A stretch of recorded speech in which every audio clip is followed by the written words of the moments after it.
Very good morning, my dear students. ಹಾ ನೋಡಿ, ಈ ಪ್ರಾಬ್ಲಮ್ ಅನ್ನ ನಾನು ಈಗಾಗಲೇ ನಿಮ್ಮ ವಾಟ್ಸಪ್ ಗ್ರೂಪ್ ಅಲ್ಲಿ ಶೇರ್ ಮಾಡಿದ್ದೆ. ಪ್ರಾಬ್ಲಮ್ ಅನ್ನ ಬರ್ಕೊಳ್ಳೋಕ್ಕೂ ಹೇಳಿದ್ದಲ್ವಾ? ಐ ಥಿಂಕ್ ಸುಮಾರು ಜನ ಎಲ್ಲರೂ ಬರ್ಕೊಂಡಿದ್ದೀರಾ. ನೋಡ್ತಾ ಹೋಗೋಣ ಏನ್ ಪ್ರಾಬ್ಲಮ್ ಇದೆ. ನೋಡಿ, ರಾಜೇಶ್ ಅಂತಕ್ಕಂಥ ಕಂಪನಿ ಒಂದು ಕಲ್ಲಿದ್ದಲ ಗಣಿಯನ್ನ ಮಿಸ್ಟರ್ ಕೇಶವ್ ಅವರಿಂದ ಲೀಸಿಗೆ ತಗೊಂಡಿದೆ. ಸೊ ಈ ಪ್ರಾಬ್ಲಮ್ ಅಲ್ಲಿ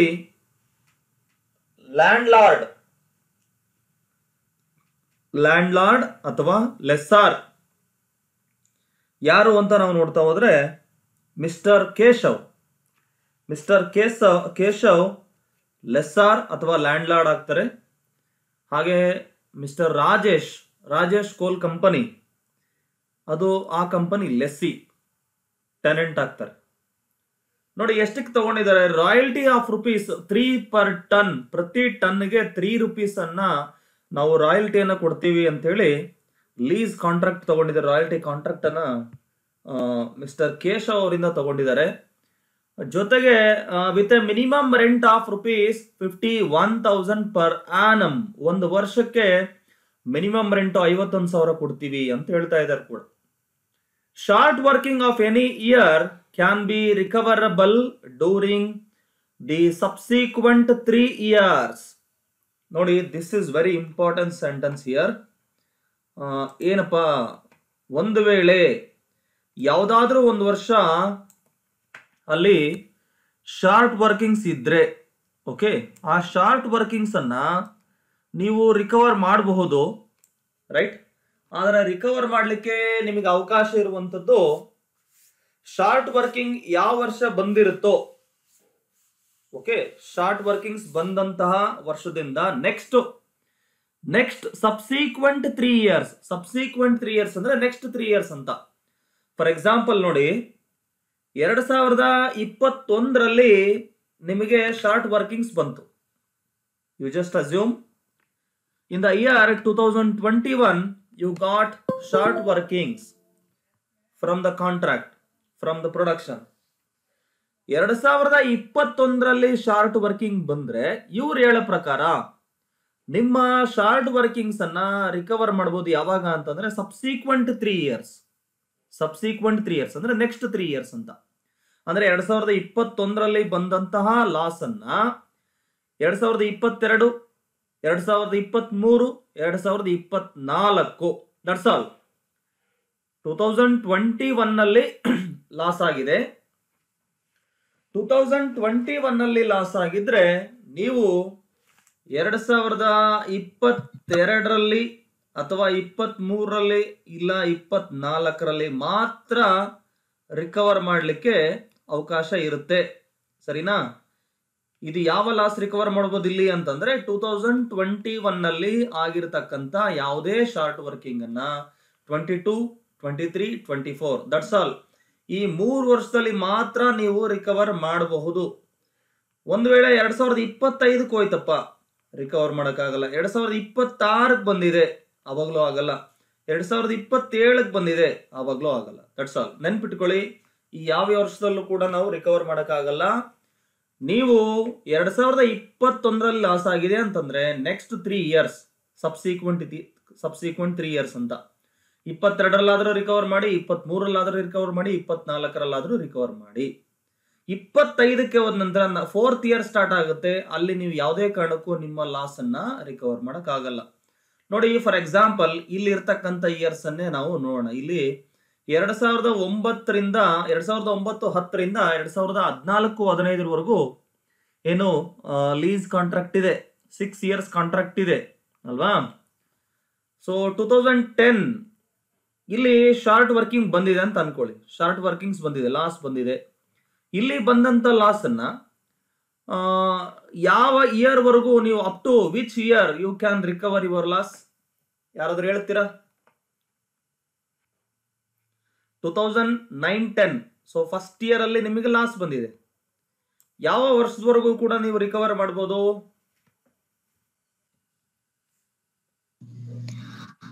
2012 ಮತ್ತೆ 3. 2012-13 ವರೆಗೂ ಮಾತ್ರ ನೀವು ರಿಕವರ್ ಮಾಡ್ಬೋದು. ಅಂದ್ರೆ ಈ ಫಸ್ಟ್ 3 ಇಯರ್ಸ್ ಅಲ್ಲಿ. ಅಂದ್ರೆ 2009-10 ಅಲ್ಲಿ ಆಗಿರ್ತಕ್ಕಂಥ ಲಾಸ್ ಅನ್ನ ನೀವು 10-11, 11-12 ಅಥವಾ 12-13 ದಟ್ಸ್ ಆಲ್. ಅದ್ರ ನಂತರ ಅಂದ್ರೆ 13-14 ಹೋದಾಗ ನಿಮ್ಮ ಲಾಸ್ ರಿಕವರ್ ಆಗಲ್ಲ. ಸುಷ್ಮಿತಾ ಕರೆಕ್ಟ್ ಆಗಿ ಹೇಳಿದ್ದಾರೆ, ಸಮೀರ್ ಅವಾನು ಕರೆಕ್ಟ್ ಆಗಿ ಹೇಳಿದ್ದಾರೆ. Very good. ನೋಡಿ, ಸೊ ಇದು ಕಾನ್ಸೆಪ್ಟ್, ಇದು ದಿಸ್ ಇಸ್ ವೆರಿ ಇಂಪಾರ್ಟೆಂಟ್. ನೋಡಿ, ಈ ಶಾರ್ಟ್ ವರ್ಕಿಂಗ್ಸ್ ಅನ್ನ ರಿಕವರ್ ಮಾಡ್ಲಿಕ್ಕೆ ನಿಮಗೆ ಕರೆಕ್ಟ್ ಆಗಿ ಅರ್ಥ ಆಗಿದೆ ಅಂತಂದ್ರೆ ಸೊ ನೀವು ಈಸಿಯಾಗಿ ಪ್ರಾಬ್ಲಮ್ ಅನ್ನ ಸಾಲ್ವ್ ಮಾಡಬಹುದು. That's all. ರೈಟ್, ನೋಡ್ತಾ ಹೋಗೋಣ ಏನೇನಿದೆ ಮಾಹಿತಿ, ಇನ್ನು ಅಡಿಷನಲ್ ಇನ್ಫಾರ್ಮೇಶನ್ ನೋಡ್ತಾ ಹೋಗೋಣ. The lease, however, stipulated that in any year the minimum rent was not attained due to strike. ನೋಡಿ, ಲೀಸ್ ಕಾಂಟ್ರಾಕ್ಟ್ ಅಲ್ಲಿ ಇನ್ನೂ ಒಂದು ಪ್ರಾವಿಷನ್ ಅನ್ನ ಟೆನೆಂಟ್ ಗೆ ಕೊಡ್ತಾ ಇದ್ದಾರೆ. ರಾಜೇಶ್ ಕೋಲ್ ಕಂಪನಿಯವರಿಗೆ ಮಿಸ್ಟರ್ ಕೇಶವ್ ಅವರು ಅವಕಾಶ ಮಾಡಿಕೊಡ್ತಾ ಇದ್ದಾರೆ. ಏನಪ್ಪಾ ಅಂತಂದ್ರೆ, in any year minimum rent was not attain due to strike. Strike ಆದ ಕಾರಣ ಯಾವುದಾದ್ರೂ ಒಂದು ವರ್ಷದಲ್ಲಿ ನಿಮಗೆ ಮಿನಿಮಮ್ ರೆಂಟ್ ಬರಲಿಲ್ಲ. ನೋಡಿ, ಇಲ್ಲಿ ಮಿನಿಮಮ್ ರೆಂಟ್ ಎಷ್ಟು? 51,000 ಫಿಕ್ಸ್ ಆಗಿದೆ ಅಲ್ವಾ.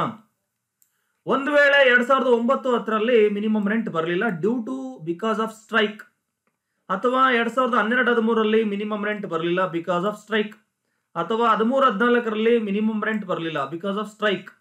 ಸ್ಟ್ರೈಕ್ ರೀಸನ್ ಇರಬೇಕು, ಅದನ್ನ ನೆನ್ಪಿಟ್ಕೊಳ್ಳಿ. ಸ್ಟ್ರೈಕ್ ಅಥವಾ ಲಾಕ್ಔಟ್.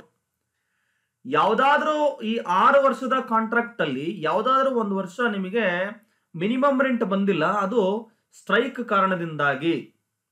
ಅವಾಗ ಏನ್ ಮಾಡ್ಬೋದು? ನಿಮ್ಮ the minimum rent was to be regarded as having been reduced proportionately having regard to the length of the stoppage. ಎಷ್ಟು ತಿಂಗಳು ಸ್ಟ್ರೈಕ್ ಆಗಿದೆ, ಎಷ್ಟು ಪಿರಿಯಡ್ ವರೆಗೂ ಸ್ಟ್ರೈಕ್ ಆಗಿದೆ, ಆ ಸ್ಟ್ರೈಕ್ ಪೀರಿಯಡ್ ಅಲ್ಲಿ ಇರುವಂತಹ ಮಿನಿಮಮ್ ರೆಂಟ್ ಅನ್ನ ಎಲಿಮಿನೇಟ್ ಮಾಡ್ತಾರೆ. ಅಂದ್ರೆ ನೋಡಿ, ಒಂದು ವರ್ಷಕ್ಕೆ 12,000 ಅಂತ ಅನ್ಕೊಳ್ಳಿ ಮಿನಿಮಮ್ ರೆಂಟ್. 12 ಮಂತ್ಸ್, ಒಂದು ವರ್ಷದಲ್ಲಿ 12 ಮಂತ್ಸ್ ಪೀರಿಯಡ್ ಇದೆ. ಅಂದ್ರೆ ಪ್ರತಿ ತಿಂಗಳು ಮಿನಿಮಮ್ ರೆಂಟ್ ಎಷ್ಟು ಕಟ್ಟಬೇಕು? 1000 ರೂಪೀಸ್ ಅಲ್ವಾ. ಒಂದು ವೇಳೆ ಇಲ್ಲಿ ಒಂದು 4 ತಿಂಗಳು ಸ್ಟ್ರೈಕ್ ಆಯ್ತು, ಅವಾಗ ಮಿನಿಮಮ್ ರೆಂಟ್ ಎಷ್ಟು ಫಿಕ್ಸ್ ಆಗುತ್ತೆ? 8,000 ಮಾತ್ರ ಫಿಕ್ಸ್ ಆಗುತ್ತೆ. ಯಾಕೆ ಅಂತಂದ್ರೆ ನೀವು 4,000 ಕಟ್ಟೋ ಆಗಿಲ್ಲ ಬಿಕಾಸ್ ಆಫ್ ಸ್ಟ್ರೈಕ್. ಅಥವಾ 12 ತಿಂಗಳಲ್ಲಿ 12,000 ಕಟ್ಟಬೇಕು ಮಿನಿಮಮ್ ರೆಂಟ್ ಅಂತ ಅನ್ಕೊಳ್ಳಿ. ಅಂದ್ರೆ ಪ್ರತಿ ತಿಂಗಳಿಗೆ 1,000 ಕಟ್ಟಬೇಕಾಗುತ್ತೆ. 2 ಮಂತ್ಸ್ ಮಾತ್ರ ಸ್ಟ್ರೈಕ್ ಆಯ್ತು, 2 ಮಂತ್ಸ್ ಮಾತ್ರ ಸ್ಟ್ರೈಕ್ ಆಗಿದೆ. ಇವಾಗ ಮಿನಿಮಮ್ ರೆಂಟ್ ಎಷ್ಟು ಹೇಳ್ತೀರಾ ಯಾರಾದ್ರೂ? ಕೀರ್ತನ ಕರೆಕ್ಟ್ ಆಗಿ ಹೇಳಿದ್ದಾರೆ. ನೋಡಿ, 12 ತಿಂಗಳ ಕಾಲಾವಧಿಯಲ್ಲಿ ನೀವು ಕಟ್ಟಬೇಕಾಗಿರೋದು 12,000. ಆದ್ರೆ 2 ತಿಂಗಳು ಸ್ಟ್ರೈಕ್ ಆಗುತ್ತೆ ಅಂತಂದ್ರೆ ನಿಮಗೆ 2,000 ಲಾಸ್ ಆಗುತ್ತೆ. ಅಂದ್ರೆ 2,000 ಬರಲ್ಲ ಇನ್ಕಮ್. ಅವಾಗ ಏನ್ ಮಾಡಬೇಕು? ನಿಮ್ಮ ಮಿನಿಮಮ್ ರೆಂಟ್ ಅನ್ನ 10,000ಕ್ಕೆ ರಿಡ್ಯೂಸ್ ಮಾಡ್ತಾರೆ. So your minimum rent will be 10,000. Okay, Pavithra correct ಆಗಿ ಹೇಳಿದ್ದಾರೆ, ಕೀರ್ತನ ಕರೆಕ್ಟ್ ಆಗಿ ಹೇಳಿದ್ದಾರೆ. Very good. ಅರ್ಥ ಆಯ್ತಲ್ವಾ ಕಾನ್ಸೆಪ್ಟ್ ಇಲ್ಲಿ? ನೆಕ್ಸ್ಟ್ ನೋಡ್ತಾ ಹೋಗೋಣ. The output was as follows. ಇಲ್ಲಿ ಔಟ್ಪುಟ್ ಕೊಟ್ಟಿದ್ದಾರೆ. 2009-10 2,000 ಟನ್ಸ್, 10-11 14,000 ಟನ್ ಇದೆ, 11-12 19,000 ಟನ್ ಇದೆ, 12-13 so you have 23,000 tons. In the year 2013-14 you have 15,000 tons. And here the point, the very important concept is here, the adjustment is here, because in this year 2012-13 there is a strike for 3 months. ನೋಡಿ, 2013-14 strike ಇದೆ ಅಲ್ವಾ. 2013-14 strike ಇದೆ. ಈಗ ನೀವು ಹೇಗೆ ಮಾಡ್ತೀರಾ calculation ನೋಡಿ. Minimum rent ಎಷ್ಟು ಕೊಡ್ಬೇಕಪ್ಪ ಅಂತಂದ್ರೆ 51,000 ಕೊಡ್ಬೇಕಾಗಿದೆ ಅಲ್ವಾ. 51,000 ಫಿಕ್ಸ್ ಆಗಿದೆ ಮಿನಿಮಮ್ ರೆಂಟು. ನೋಡಿ, for 1 here the minimum rent is 51,000 rupees. So 12 months ಇದೆ ಒಂದು ಫೈನಾನ್ಷಿಯಲ್ ಇಯರ್ ಅಲ್ಲಿ. ಡಿವೈಡ್ ಮಾಡಿ, ಪರ್ ಮಂತ್ ಎಷ್ಟು ಬರುತ್ತೆ? ಪರ್ ಮಂತ್ ಎಷ್ಟು ನೋಡಿ, ಪರ್ ಮಂತ್ 4,250 ಬರುತ್ತೆ. Per month 4,250. ನೀವು ಗಮನಿಸ್ಬೇಕಿಲ್ಲಿ 2013-14 ಸ್ಟ್ರೈಕ್ ಆಗಿದ್ದು ಎಷ್ಟು ತಿಂಗಳಪ್ಪ ಅಂತಂದ್ರೆ 3 ಮಂತ್ಸ್. 3 ತಿಂಗಳು ಏನಾಯ್ತು? ಸ್ಟ್ರೈಕ್ ಆಗಿದೆ. 3 ಮಂತ್ಸ್. ಪ್ರತಿ ತಿಂಗಳು 4,250 ಕೊಡಬೇಕಾಗಿತ್ತು. ಹಾಗಾದ್ರೆ ಇಲ್ಲಿ ಎಷ್ಟು ಲಾಸ್ ಆಗ್ತಾ ಇದೆ ಆ ಸ್ಟ್ರೈಕ್ ಇಂದ? ಮಲ್ಟಿಪ್ಲೈ ಮಾಡಿ, 12,750 ರೂಪೀಸ್ ಲಾಸ್ ಆಗುತ್ತೆ. ಸೊ ಅದರ ಅರ್ಥ ಇಲ್ಲಿ ಸ್ಟ್ರೈಕ್ ಆದಾಗ ಅವ್ರು ನಮಗೊಂದು ಪ್ರಾವಿಷನ್ ಕೊಟ್ಟಿದ್ರಿ ಏನಪ್ಪಾ, ಒಂದು ವೇಳೆ ಏನಾದ್ರೂ ಸ್ಟ್ರೈಕ್ ಆಯ್ತು, ಆ ಸ್ಟ್ರೈಕ್ ಆದಂತ ಪೀರಿಯಡ್ ಅಲ್ಲಿ ನಿಮ್ಮ ಮಿನಿಮಮ್ ರೆಂಟ್ ಕೂಡ ರಿಡ್ಯೂಸ್ ಮಾಡಬೇಕು proportionately. On on average per month rent, minimum rent ಅನ್ನ ನೀವು ರಿಡ್ಯೂಸ್ ಮಾಡಬೇಕಾಗುತ್ತೆ. ನೋಡಿ ಈಗ ಇಲ್ಲಿ 51,000 ನಿಮಗೆ ಟೋಟಲ್ ಮಿನಿಮಮ್ ರೆಂಟ್ ಕಟ್ಟಬೇಕಾಗಿದೆ. ಸ್ಟ್ರೈಕ್ ಆಗಿದ್ದಕ್ಕೋಸ್ಕರ ನಿಮಗೆ ಎಷ್ಟು ರಿಡ್ಯೂಸ್ ಆಗ್ತಾ ಇರೋದೆ ನೋಡಿ, 12,000 ಅಂದ್ರೆ ಪರ್ ಮಂತ್ 4,250 ರಿಡ್ಯೂಸ್ ಆಗುತ್ತೆ. ಅದೇ ತರ 3 ಮಂತ್ಸ್ಗೆ ಅಂತಂದಾಗ so the amount is 12,750 rupees. Okay, minus ಮಾಡಿ 38,250. 38,250. ಸೊ ಈ ಪ್ರಾಬ್ಲಮ್ ಅಲ್ಲಿ ಅಂದ್ರೆ ಈ ಇಯರ್ ಅಲ್ಲಿ, ಇನ್ the year 2013-14 the minimum rent is 38,250 fix ಆಗುತ್ತೆ. ಇಲ್ಲಿದೆ ನೋಡಿ, ಇಲ್ಲಾಗಲೇ ಬ್ಲಾಕ್ ಇಂಕ್ ಅಲ್ಲಿ ಬರೆದಿದ್ದೀನಿ. ಸೊ ಈ 2013-14 ಇಯರ್ ಅಲ್ಲಿ ಮಾತ್ರ ಮಿನಿಮಮ್ ರೆಂಟು 38,250 ಆಗುತ್ತೆ, 51,000 ಇರಲ್ಲ ಅಲ್ಲಿ. ಅರ್ಥ ಆಯ್ತಲ್ವಾ ಕಾನ್ಸೆಪ್ಟ್ ಇದು? ಸೊ ಈ ಇಯರ್ ಅಲ್ಲಿ ಮಾತ್ರ 51,000 ಮಿನಿಮಮ್ ರೆಂಟ್ ಇರಲ್ಲ, ಕೇವಲ 38,250 ಮಾತ್ರ ಇರುತ್ತೆ. ಯಾಕೆ ಅಂದ್ರೆ ಅಲ್ಲಿ 3 ಮಂತ್ಸ್ ಸ್ಟ್ರೈಕ್ ಆಗಿದೆ. ಇನ್ನು ಉಳಿದಂತೆ ಎಲ್ಲ ರಿಮೈನಿಂಗ್ 5 ಇಯರ್ಸ್ ಅಲ್ಲೂ ಕೂಡ ಈ ವರ್ಷ 2009, 10, 11, 10, 11, 11, 12, 13, 14, 15 ಈ ಎಲ್ಲ 5 ವರ್ಷದಲ್ಲೂ ಮಿನಿಮಮ್ ರೆಂಟ್ 51,000 ಫಿಕ್ಸ್ ಆಗಿರುತ್ತೆ. ಆದ್ರೆ ಕೇವಲ 2013-14 ಮಾತ್ರ 38,250 ರೂಪಾಯಿ ಮಾತ್ರ ಮಿನಿಮಮ್ ರೆಂಟ್ ಇರುತ್ತೆ. ಯಾಕೆಂದ್ರೆ ಸ್ಟ್ರೈಕ್ ಆಯ್ತು 3 ಮಂತ್ಸ್, ರೈಟ್? ನೋಡ್ತಾ ಹೋಗೋಣ. So give journal entries with minimum rent account. ನೋಡಿ ಇದು ಅಡಿಷನಲ್ ಪಾಯಿಂಟ್. ನಾವು ಇದುವರೆಗೂ 3 ಪ್ರಾಬ್ಲಮ್ಸ್ ಅನ್ನ ಸಾಲ್ವ್ ಮಾಡಿದೀವಿ. ಆ 3 ಪ್ರಾಬ್ಲಮ್ ಅಲ್ಲಿ ಈ ಅಡ್ಜಸ್ಟ್ಮೆಂಟ್ ಬಂದಿರಲಿಲ್ಲ. ನೋಡಿ ಎಲ್ಲೂ ಕೂಡ ವಿತ್ ಮಿನಿಮಮ್ ರೆಂಟ್ ಅಕೌಂಟ್ ಅಂತ ಹೇಳಿರ್ಲಿಲ್ಲ. ನೋಡಿ ನಿಮಗೆ ಎಕ್ಸಾಮಿನೇಷನ್ ಅಲ್ಲೂ ಕೂಡ ಇದೇ ಮೆಥಡ್ ಅಲ್ಲಿ ಪ್ರಾಬ್ಲಮ್ ಕೇಳ್ತಾರೆ, with minimum rent account, right? ನಿಮ್ಮ ಸಿಲೆಬಸ್ ಇರೋದು ಕೂಡ with minimum rent account. So ಇದನ್ನ ಬಹಳ ಇಂಪಾರ್ಟೆಂಟ್ ಅಂತ ಕನ್ಸಿಡರ್ ಮಾಡಿ. ಇನ್ಮೇಲೆ ನಾವು ಸಾಲ್ವ್ ಮಾಡ್ತಕ್ಕಂಥ ಎಲ್ಲಾ ಪ್ರಾಬ್ಲಮ್ಗಳು ವಿತ್ ಮಿನಿಮಮ್ ರೆಂಟ್ ಅಕೌಂಟ್ ಇರುತ್ತೆ. ಯಾಕೆಂದ್ರೆ ನಿಮ್ಮ ಎಕ್ಸಾಮ್ ಅಲ್ಲೂ ಕೇಳೋದು ಕೂಡ ವಿತ್ ಮಿನಿಮಮ್ ರೆಂಟ್ ಅಕೌಂಟ್ ಕೇಳ್ತಾರೆ. For 6 years in the books of Rajesh ಕೋಲ್ ಕಂಪನಿ, 6 ವರ್ಷಗಳ ಕಾಲ ನೀವು ಎಂಟ್ರೀಸ್ ಅನ್ನು ಬರೀಬೇಕು, ಅದು ಕೂಡ with minimum rent account. And also you have to consider the short workings for subsequent to be recovered in the subsequent 3 years along with minimum rent of 51,000 and 3 rupees per ton as royalty. And also there is a strike for 3 months in the period 2013-14. So ನೀವು entries ಅನ್ನು ಬರೀಬೇಕು with minimum rent account. ಇದು ನೆನ್ಪಿಟ್ಕೊಳ್ಳಿ. ನೋಡಿ ನಿಮಗೆ ಇದುವರೆಗೂ ಈ concept ಅನ್ನ ನಾನು ಹೇಳಿರ್ಲಿಲ್ಲ. ಈಗ ಈ ಕ್ಲಾಸ್ ಅಲ್ಲಿ ಈ ಮಿನಿಮಮ್ ರೆಂಟ್ ಅಕೌಂಟ್ ಅನ್ನ ಹೇಳ್ತೀನಿ. ಸೊ ಅದಕ್ಕಿಂತ ಮುಂಚೆ ನಾವೇನ್ ಮಾಡೋಣ, ಅನಾಲಿಟಿಕಲ್ ಟೇಬಲ್ ಅನ್ನ ಪ್ರಿಪೇರ್ ಮಾಡೋದು ಹೇಗೆ ನೋಡಿ. ಈ ಔಟ್ಪುಟ್ ಆಸ್ ಇಟ್ ಈಸ್ ಅಲ್ಲಿ ಬರ್ಕೊಂಡ್ ಬಿಡ್ಬೇಕು. ಈ ಏನ್ ಔಟ್ಪುಟ್ ಇದೆ 2,000, 14,000, 19,000, 23,000, 15, 25 ನಿಮ್ಮ ನೋಟ್ಬುಕ್ ಅಲ್ಲಿ ಈಗಾಗಲೇ ಬರ್ಕೊಂಡಿದ್ದೀರಾ ಅಂತ ಅನ್ಕೊಳ್ತೀನಿ. ಎಸ್, ಪ್ರಿಪೇರ್ ಮಾಡೋಣ ಅನಾಲಿಟಿಕಲ್ ಟೇಬಲ್. ನೋಡಿ yes, here is the output. ನೀವು ಗಮನಿಸಬಹುದು, ಸ್ಕ್ರೀನ್ ಅಲ್ಲಿ ಕಾಣ್ತಾ ಇದೆ. ಇಲ್ಲಿದೆ ನೋಡಿ, ಅಲ್ಲಿ ಕೊಟ್ಟಂತ ಔಟ್ಪುಟ್ ಆಸ್ ಇಟ್ ಈಸ್ ನಾನು ಬರ್ದಿದ್ದೀನಿ ಈಗಾಗಲೇ. First year 2,000 tons, second year 14,000 tons, third year 19,000 tons, 23,000 tons, 15,000 tons and 25,000 tons. ಹಾಗೆ ನೀವು ಇನ್ನೊಂದು ಪಾಯಿಂಟ್ ಗಮನಿಸಬೇಕಿಲ್ಲಿ, 2013-14 ರೆಡ್ ಲೆಟರ್ಸ್ ಅಲ್ಲಿ ಬರ್ದಿದ್ದೀನಿ. ಯಾಕೆ?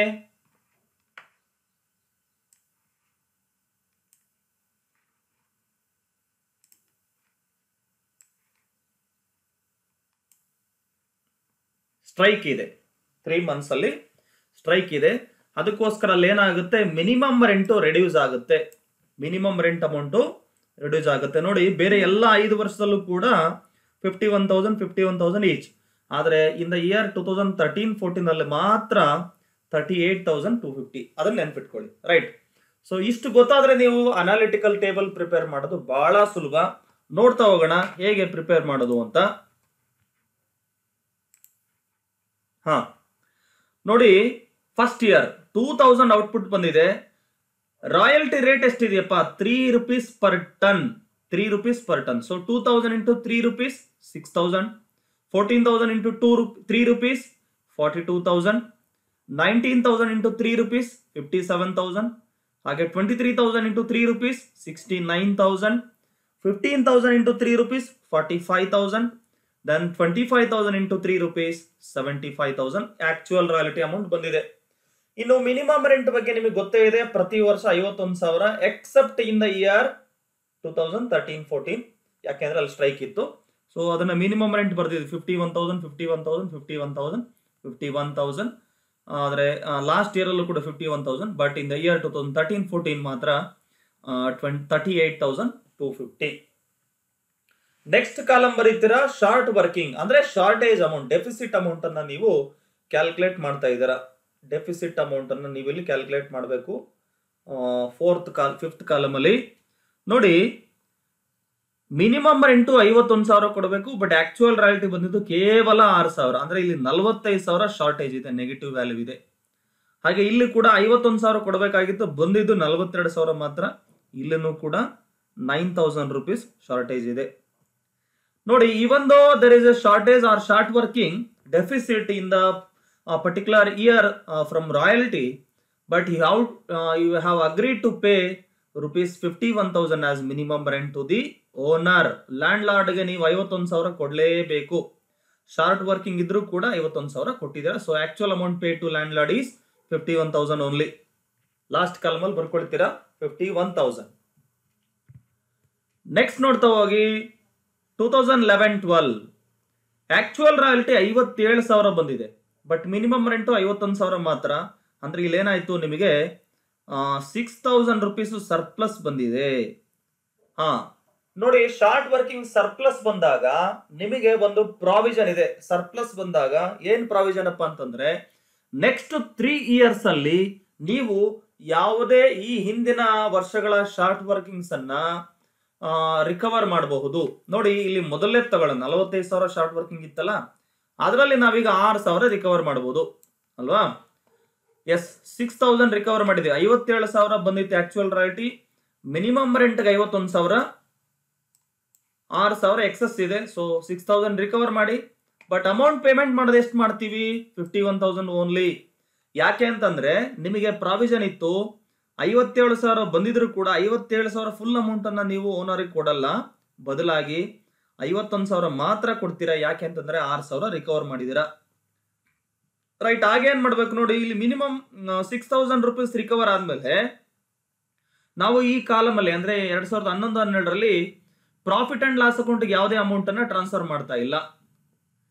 ಇರ್ರಿಕವರಬಲ್, ನಾಟ್ ರಿಕವರ್ಡ್ ಅಂತ ಟ್ರಾನ್ಸ್ಫರ್ ಮಾಡ್ತಾ ಇಲ್ಲ. ಯಾಕೆ ಯಾರಾದ್ರೂ ಹೇಳ್ತೀರಾ?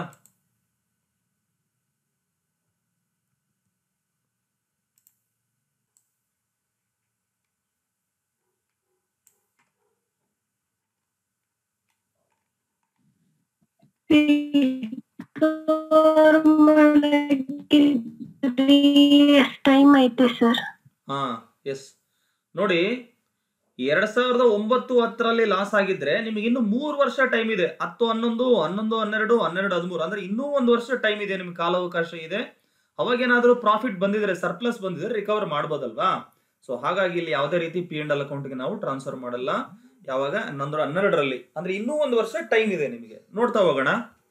ಸೆಕೆಂಡ್ ಇಯರ್ 42,000 ಮಿನಿಮಮ್ ರೆಂಟ್ ಬಂತು ಅಲ್ವಾ, ಸಾರಿ ಅದಾಯ್ತಲ್ವಾ, 11-12 ಆಯ್ತು. ನೆಕ್ಸ್ಟ್ ಇಯರ್ ನೋಡೋಣ, 2012-13ನಲ್ಲಿ 69,000 ಆಕ್ಚುಯಲ್ ರಾಯಲ್ಟಿ ಬಂದಿದೆ, ಬಟ್ ಮಿನಿಮಮ್ ರೆಂಟ್ 51,000 ಮಾತ್ರ ಕೊಡಬೇಕು. ಇಲ್ಲಿ ನಿಮಗೆ ನೋಡಿ 18,000 ಸರ್ಪ್ಲಸ್ ಇದೆ.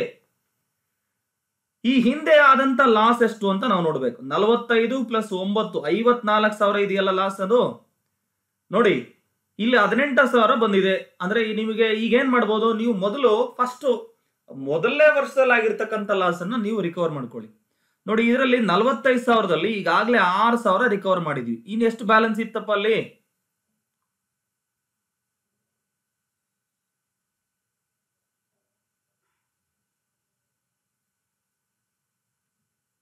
ಇದರಲ್ಲಿ 45,000 ಅಲ್ಲಿ ಈಗಾಗಲೇ 6,000 ರಿಕವರ್ ಮಾಡಿದ್ದೀರಾ ಅಲ್ವಾ.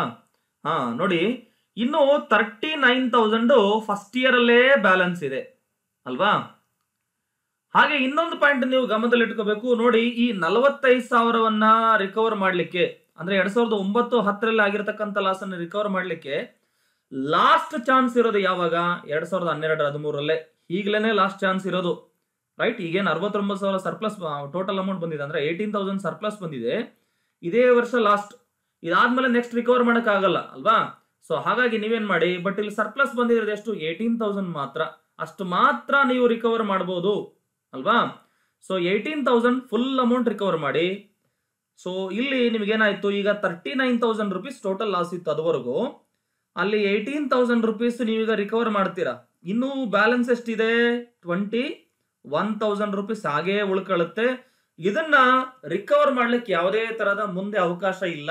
ಸೊ ಏನ್ ಮಾಡ್ತೀರಿ ಈಗ ನೋಡಿ, 18,000 ರಿಕವರ್ ಮಾಡ್ತೀರಾ, ಇನ್ನು 21,000 ಪರ್ಮನೆಂಟ್ ಲಾಸ್ ಅಂತೇಳಿ ನೀವು ಪ್ರಾಫಿಟ್ ಅಂಡ್ ಲಾಸ್ ಅಕೌಂಟ್ಗೆ ಟ್ರಾನ್ಸ್ಫರ್ ಮಾಡ್ತೀರಾ.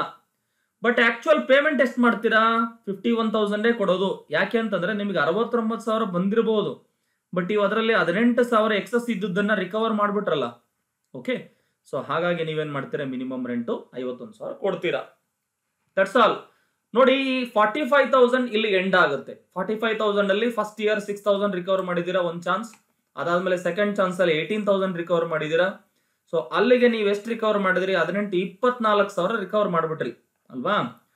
ಇನ್ನು 21,000 ಹಾಗೆ ಉಳ್ಕಂತು, ಅದನ್ನ ನೀವು ರಿಕವರ್ ಮಾಡಕ್ ಆಗಲ್ಲ.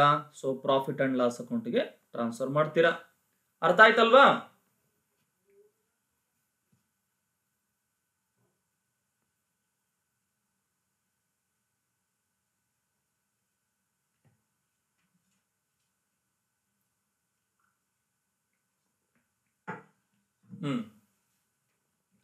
ಎಸ್, ನೆಕ್ಸ್ಟ್ ನೋಡ್ತಾ ಹೋಗಿ 2013-14 ನೋಡಿ, ಇಲ್ಲಿ ಸ್ಟ್ರೈಕ್ ಇದೆ. ಸ್ಟ್ರೈಕ್ ಇದ್ದ ಕಾರಣ ಮಿನಿಮಮ್ ರೆಂಟ್ 38,250 ಆಯ್ತು. ಬಟ್ ನಿಮಗೆ ಆಕ್ಚುಯಲ್ ರೇಟ್ ಎಷ್ಟು ಬಂತು? 45,000 ಬಂತು. ಅಂದ್ರೆ ಎಷ್ಟು ಸರ್ಪ್ಲಸ್ ಇದೆ? 6,750 ರುಪೀಸ್ ಸರ್ಪ್ಲಸ್ ಇದೆ. 6,750 ರುಪೀಸ್ ಸರ್ಪ್ಲಸ್ ಇದೆ. ನೋಡಿ, ಈ ಹಿಂದಿನ 3 ವರ್ಷದಲ್ಲಿ ಏನಾದ್ರೂ ಲಾಸ್ ಇತ್ತಾ? ಅದನ್ನ ನಾವು ರಿಕವರ್ ಮಾಡ್ಲಿಕ್ಕೆ ಅವಕಾಶ ಇದೆ ಇಲ್ಲಿ ಅಲ್ವಾ? ಎಸ್, ಹಿಂದಕ್ಕೆ ಹೋಗೋಣ. 12-13, 11-12, 10-11 ನೋಡಿ, ಇಲ್ಲಿ ಇದೇ ಲಾಸ್ಟ್. ಇದಕ್ಕಿಂತಲೂ ಹಿಂದಕ್ಕೆ ಹೋಗಕ್ಕಾಗಲ್ಲ. ಅಂದ್ರೆ ಈ 9,000 ರುಪೀಸ್ ಲಾಸ್ ಇದೆ, ಅದನ್ನ ನಾವು ರಿಕವರ್ ಮಾಡಬಹುದು ನೋಡಿ. ಹಾಗೆ ಇನ್ನೊಂದು ಇಂಪಾರ್ಟೆಂಟ್ ಪಾಯಿಂಟ್ ಏನಪ್ಪಾ ಅಂತಂದ್ರೆ, ಈ 9,000 ರಿಕವರ್ ಮಾಡ್ಲಿಕ್ಕೆ ಇರ್ತಕ್ಕಂಥ ಚಾನ್ಸ್ ಇದೊಂದೇ ವರ್ಷ. ಯಾಕೆ ಅಂದ್ರೆ 3 ವರ್ಷ ಆಗೋಗುತ್ತೆ ನೋಡಿ. 10-11 ಬಿಟ್ರೆ 11-12 1, 12-13 2, 13-14 3 ವರ್ಷ. That's all. ಅಂದ್ರೆ ಇಲ್ಲಿಗೆ ಲಾಸ್ಟ್. ಇದಾದ್ಮೇಲೆ ಮುಂದಕ್ಕೆ ರಿಕವರ್ ಮಾಡಕ್ ಆಗಲ್ಲ ಅಲ್ವಾ? ನೆಕ್ಸ್ಟ್ 14-15 ರಿಕವರ್ ಮಾಡಕ್ ಆಗಲ್ಲ. ಸೊ ಹಾಗಾಗಿ ಏನ್ ಮಾಡಿ, 9,000 ಇಲ್ಲಿ ರಿಕವರ್ ಮಾಡಕ್ ಅವಕಾಶ ಇದೆ. ಆದ್ರೆ ಅಲ್ಲಿ 9,000 ರುಪೀಸ್ ಸರ್ಪ್ಲಸ್ ಇಲ್ಲ, 6,750 ಮಾತ್ರ ಸಿಕ್ಕಿದೆ. ಅಷ್ಟನ್ನು ರಿಕವರ್ ಮಾಡಿ.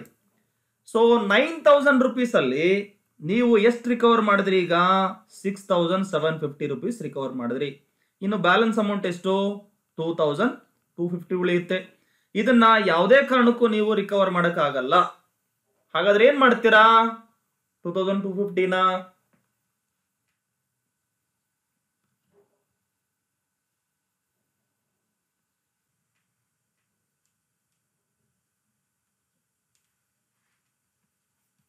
ಪ್ರಾಫಿಟ್ ಅಂಡ್ ಲಾಸ್ ಅಕೌಂಟ್ಗೆ ಟ್ರಾನ್ಸ್ಫರ್ ಮಾಡ್ತೀರಾ. That's all. ಇಲ್ಲಿ ಟ್ರಾನ್ಸ್ಫರ್ ಮಾಡಿದೀವಿ ನೋಡಿ, 2,250 P&L ಅಕೌಂಟ್ಗೆ ಟ್ರಾನ್ಸ್ಫರ್ ಮಾಡಬೇಕು. ಬಟ್ ನೋಡಿ, 45,000 ಬಂದಿದ್ರು ಕೂಡ ನೀವು ಮಿನಿಮಮ್ ರೆಂಟ್ ಅನ್ನೇ ಕೊಡ್ತಾ ಇದ್ದೀರಾ 38,250. ಯಾಕೆ ಅಂತಂದ್ರೆ ಎಕ್ಸಸ್ ಇದ್ದಂತ 6,750 ರೂಪಾಯಿನ ನೀವು ಈ ಹಿಂದೆ ಆಗಿರ್ತಕ್ಕಂಥ ಲಾಸ್ಗೆ ಲೆಕ್ಕ ಹಾಕೊಂಡಿದ್ದೀರಾ, ಮುರ್ಕೊಂಡಿದ್ದೀರಾ, ಅಂದ್ರೆ ಡಿಡಕ್ಟ್ ಮಾಡ್ಕೊಂಡಿದ್ದೀರಾ, ಸಬ್ಸ್ಟ್ರಾಕ್ಟ್ ಮಾಡ್ಕೊಂಡಿದ್ದೀರಾ. ಸೊ ರಿಕವರ್ ಮಾಡಿದ್ದೀರಾ. ಸೊ ಹಾಗಾಗಿ 38,250 ರುಪೀಸ್ ಮಾತ್ರನೇ ಪೇಮೆಂಟ್ ಮಾಡ್ತೀರಿ. ದೆನ್ ಲಾಸ್ಟ್ ಇಯರ್ 2014-15 ನೋಡಿ, ಇಲ್ಲಿಗೆ ಅಂದ್ರೆ 2013-14 ವರೆಗೂ ಕೂಡ ಯಾವುದೇ ಶಾರ್ಟ್ ವರ್ಕಿಂಗ್ ಇದ್ರೂ ಕೂಡ ರಿಕವರ್ ಮಾಡ್ಲಿಕ್ಕೆ ಟೈಮ್ ಮುಗಿದೋಯ್ತು. ಇನ್ ಮುಂದೆ ನಿಮಗೆ ಯಾವುದೇ ಶಾರ್ಟ್ ವರ್ಕಿಂಗ್ ಬಂದ್ರು ಕೂಡ ರಿಕವರ್ ಮಾಡಕ್ ಆಗಲ್ಲ. ಅಂದ್ರೆ ಸರ್ಪ್ಲಸ್ ಬಂದ್ರು ಈ ಹಿಂದೆ ಆಗಿರ್ತಕ್ಕಂಥ ಲಾಸ್ ಅನ್ನ ರಿಕವರ್ ಮಾಡಕ್ ಆಗಲ್ಲ. ನೋಡಿ, ನೀವು ಒಂದು ಪಾಯಿಂಟ್ ಲೆಕ್ಕ ಹಾಕು, ಇಲ್ಲಿ ಗಮನಿಸಬೇಕು. ಇದುವರೆಗೂ ಆದಂತ ಶಾರ್ಟ್ ವರ್ಕಿಂಗ್ಸ್ ಎಷ್ಟಪ್ಪ? ಇವೆರಡು ಟೋಟಲ್ ಮಾಡಿ. 45,000 ಪ್ಲಸ್ 9,000 ಹೌ ಮಚ್? ಇದುವರೆಗೂ ಆದಂತ ಲಾಸ್ 45 ಪ್ಲಸ್ 9,000 ಎಷ್ಟು? 54,000 ಅಲ್ವಾ? ನೋಡಿ, 54,000 ಇಲ್ಲಿಗೆ ಎಂಡ್ ಆಗುತ್ತೆ. ಅಂದ್ರೆ ಈ ವರ್ಷ 13-14 ಎಂಡ್ ಆಗುತ್ತೆ. ಕ್ಲೋಸ್ ಮಾಡ್ಬೇಕು, ನಿಲ್ ಮಾಡ್ಬೇಕು. ನೀವು ಹೇಗ್ ಮಾಡ್ತೀರಾ ನೋಡಿ, ವೆರಿ ಸಿಂಪಲ್. ಟೋಟಲ್ ಇದುವರೆಗೂ ನೀವು ರಿಕವರ್ ಮಾಡಿದ ಎಷ್ಟಪ್ಪ? 6,000 ಪ್ಲಸ್ 18,000 ಪ್ಲಸ್ 6,750 ಎಷ್ಟಾಯ್ತು? 30,750 ಅಲ್ವಾ? 30,750 ಇದುವರೆಗೂ ನೀವು ರಿಕವರ್ ಮಾಡಿದ್ದು. ಇನ್ನು ಇದುವರೆಗೂ ನಾವು ರಿಕವರ್ ಮಾಡಕ್ ಆಗದೆ ಇರೋದು ಅಂದ್ರೆ permanent loss, profit and loss ಅಕೌಂಟಿಗೆ ನಾವು ಟ್ರಾನ್ಸ್ಫರ್ ಮಾಡಿರೋದು ಎಷ್ಟಿದೆ? 21,000 ಪ್ಲಸ್ 2,250 ಎಷ್ಟಾಯ್ತು? 23,250. ನೋಡಿ, ನಿಮಗೆ ಆದಂತಹ ಟೋಟಲ್ ಶಾರ್ಟ್ ವರ್ಕಿಂಗ್ 54,000. ಈಗ ಏನ್ ಮಾಡಬೇಕು? ಈ ಎರಡು ಅಮೌಂಟ್ ಅನ್ನ ಆಡ್ ಮಾಡಿದಾಗ ನಿಮಗೆ 54,000 ಬರಬೇಕು. ಟೋಟಲ್ ಮಾಡಿ 30,750 ಪ್ಲಸ್ 23,250 ಎಷ್ಟಿದೆ?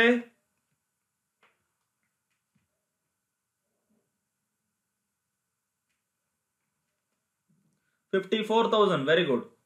ಅಂದ್ರೆ ಇಲ್ಲಿಗೆ ನಿಮ್ಮ ಶಾರ್ಟ್ ವರ್ಕಿಂಗ್ ಕ್ಲೋಸ್ ಆಗುತ್ತೆ. ಇನ್ಮೇಲೆ ಯಾವುದೇ ಶಾರ್ಟ್ ವರ್ಕಿಂಗ್ಸ್ ಗೆ ರಿಕವರ್ ಮಾಡ್ಲಿಕ್ಕೆ ಪ್ರೊವಿಷನ್ ಇಲ್ಲ. Right, that's all. Short working account ಇಲ್ಲಿಗೆ ಎಂಡ್ ಆಗುತ್ತೆ 5th ಇಯರ್ಗೆ. ದೆನ್ ಲಾಸ್ಟ್ ಇಯರ್ ನೋಡೋಣ. 25,000 ಟನ್ಸ್, ಅವಾಗ ಆಕ್ಚುಯಲ್ ರಾಯಲ್ಟಿ 75,000 ಟನ್ಸ್ 75,000 ರುಪೀಸ್ ಬರುತ್ತೆ. ಬಟ್ ಮಿನಿಮಮ್ ರೆಂಟ್ 51,000 ಕೊಡಬೇಕು. ಇನ್ನು 24,000 ಸರ್ಪ್ಲಸ್ ಇದೆ. ಆದ್ರೆ ನಿಮ್ಮ ಯಾವುದೇ ಶಾರ್ಟ್ ವರ್ಕಿಂಗ್ ಅನ್ನ ಇಲ್ಲಿ ರಿಕವರ್ ಮಾಡ್ಲಿಕ್ಕೆ ಅವಕಾಶ ಇಲ್ಲ. ಸೊ ಹಾಗಾಗಿ ನೀವು ಬಂದಿರತಕ್ಕಂತ 75,000 ರಾಯಲ್ಟಿ ಅಮೌಂಟ್ ಅನ್ನು ಕೂಡ ನೀವು ನಿಮ್ಮ ಲ್ಯಾಂಡ್ ಲಾರ್ಡಿಗೆ ಕೊಡ್ಲೇಬೇಕು. ಅರ್ಥ ಆಯ್ತಲ್ವಾ? ಎಸ್. ಸೊ ಹೀಗೆ ನಿಮ್ಮ ಏನ್ ಮಾಡಬೇಕು? ಅನಾಲಿಟಿಕಲ್ ಟೇಬಲ್ ಅನ್ನ ಪ್ರಿಪೇರ್ ಮಾಡಬೇಕಾಗುತ್ತೆ.